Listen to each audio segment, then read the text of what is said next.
Hello 18! Welcome back to my channel. Thank you for clicking this video. Update tayo. Good news. Talagang ito ang legit na legit. Konfirmado. Dahil 1Z Entertainment mismo ang nagsabi at nagpost. Yes, ang 1Z ay nagpost about SB19. Officially sold out na ang global fan page na ito ang kanilang posting sa Facebook at Instagram. At pati na rin sa Google. Sold out na. Yes, the limited global fan package ay globally sold out na. Officially sold out na. Congratulations at maraming salamat 18. Hindi lang sa buong Pilipinas, sa buong Asia at sa buong mundo, kundi lahat-lahat ng 18.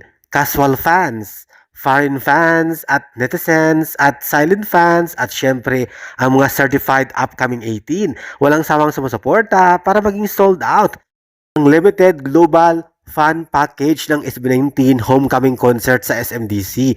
April 14 na po yan. Kaya good luck and congratulations again. Huwag sanang i-bash at ito ay totoo na sold out na. Talaga namang excited na ang lahat para sa concert ng SB19 homecoming concert.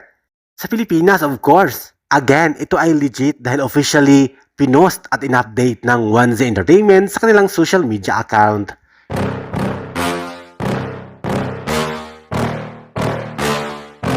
Yeah.